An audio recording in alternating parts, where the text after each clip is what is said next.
چونکہ ہمارا واحد ملک ہے اسلام کے نام پہ بنا تھا، تو میں آپ کے سامنے یہ تاریخ رکھنا چاہتا ہوں۔ 610 میں نبی صلی اللہ علیہ وسلم کو نبوت ملی، 620 میں صرف 40 لوگ مسلمان ہوئے تھے، 623 میں ہجرت کی مدینہ، 625 میں جنگ بدر ہوئی جدھر صرف 313 لڑنے والے تھے، 625 636 میں یارموک میں 80,000 سے 1,00,000 رومن ایمپائر کی فوج جنگ یارموک پہ شکست کھاتی ہے مسلمانوں سے، اور پھر 638 میں جو دوسری سپر پاور تھی پرشین ایمپائر، وہ شکست کھاتی ہے قدسیہ میں۔ تو یہ سب غور کریں کہ یہ کیا ہوا، وہ دنیا کے عظیم لیڈر انہوں نے کیا کیا ان لوگوں میں جو کہ کہاں قبیلوں میں بٹے ہوئے، جن کی اہمیت ہی کوئی نہیں تھی، ریگستان میں رہتے تھے، انہوں نے کیا کیا کہ وہ دنیا کی سب سے عظیم سویلائزیشن بن گئے، قوم بن گئے، کئی صدیوں تک دنیا کی امامت کی۔ ہمیں قرآن میں اللہ کہتا ہے کہ ان کی زندگی سے سیکھو، ہمیں حکم ہے اللہ کا، ہمیں اللہ حکم دیتا ہے کہ ان کی زندگی سے سیکھو۔ تو ان کی زندگی سے ہم نے کیا سیکھا؟ یہ واحد ملک تھا جو اسلام کے نام پہ بنا تھا۔ ان کی زندگی سے ہم نے یہ سیکھا کہ ایک لوگ ایسے اٹھتے ہیں جب وہ قوم بن جاتے ہیں، بٹے ہوئے قبیلوں کو انہوں نے اکٹھا کر کے قوم بنا دیا، اور انہوں نے کیسے قوم بنایا؟ ہر انسان کا سٹیک ہو گیا اس قوم کا حصہ بننے میں۔ جب ایک انسان کو انصاف ملتا ہے، مطلب یہ کہ طاقتور کمزور پہ ظلم نہیں کر سکتا، جب ایک کمزور یہ سمجھتا ہے کہ ریاست میری حفاظت کرے گی اگر میرا طاقتور سے مقابلہ ہو گیا، تو وہ پھر اس ریاست سے جڑ جاتا ہے، وہ قوم کا حصہ بن جاتا ہے۔ جب وہ یہ سمجھتا ہے کہ ریاست میں اگر کمزور ہوں میری مدد کرے گی، جو پہلی دنیا کی تاریخ کی فلاحی ریاست بنائی تھی نبی صلی اللہ علیہ وسلم نے، میرٹ کا نظام لے آئے، جو اچھا کرتا تھا اوپر آ سکتا تھا، یہ نہیں کہ صرف ایک ایلیٹ کے لیے ایک ملک بنا ہوا تھا۔ اور انہوں نے تعلیم کے اوپر زور دیا، کوئی قوم تعلیم کے بغیر نہیں اٹھتی۔ وہ پرنسپلز انہوں نے سیٹ کیے تھے، وہی پرنسپلز آج جو ہمارے مسئلے ہیں پاکستان کے، انہی پرنسپلز پہ یہ ملک اٹھے گا۔ ہمارے بڑے مسئلے ہیں آج، قرضوں میں ملک ڈوبا ہوا ہے، پانی کا مسئلہ ہے، بجلی کا مسئلہ ہے۔ یہ میں 2-3 ہفتے صرف پریزنٹیشنز لیتا رہا ہوں ڈیفرنٹ ڈپارٹمنٹ سے کہ کتنے مسئلے ہیں پاکستان کے، لیکن میں آج آپ کو کہہ رہا ہوں یہ ملک اٹھے گا، ایک عظیم قوم بنے گی۔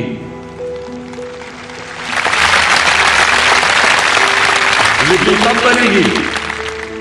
جب ایک چھاپڑی والا، ایک مزدور سڑکوں پہ کام کرنے والا، پولیس والے، ہمارے فوجی جو سپاہی جو محنت کرتے ہیں، جو لڑتے ہیں ہمارے لیے، جو ایک کسان سارا دن کام کرتا ہے، جب یہ سب یہ سمجھیں گے کہ چلے میں تو محنت کر رہا ہوں لیکن میرا بچہ سرکاری سکول میں جائے گا، اور اس سرکاری سکول میں سے جب وہ نکلے گا تو وہ انجینئر بھی بن سکتا ہے، ڈاکٹر بھی بن سکتا ہے، جنرل بھی بن سکتا ہے۔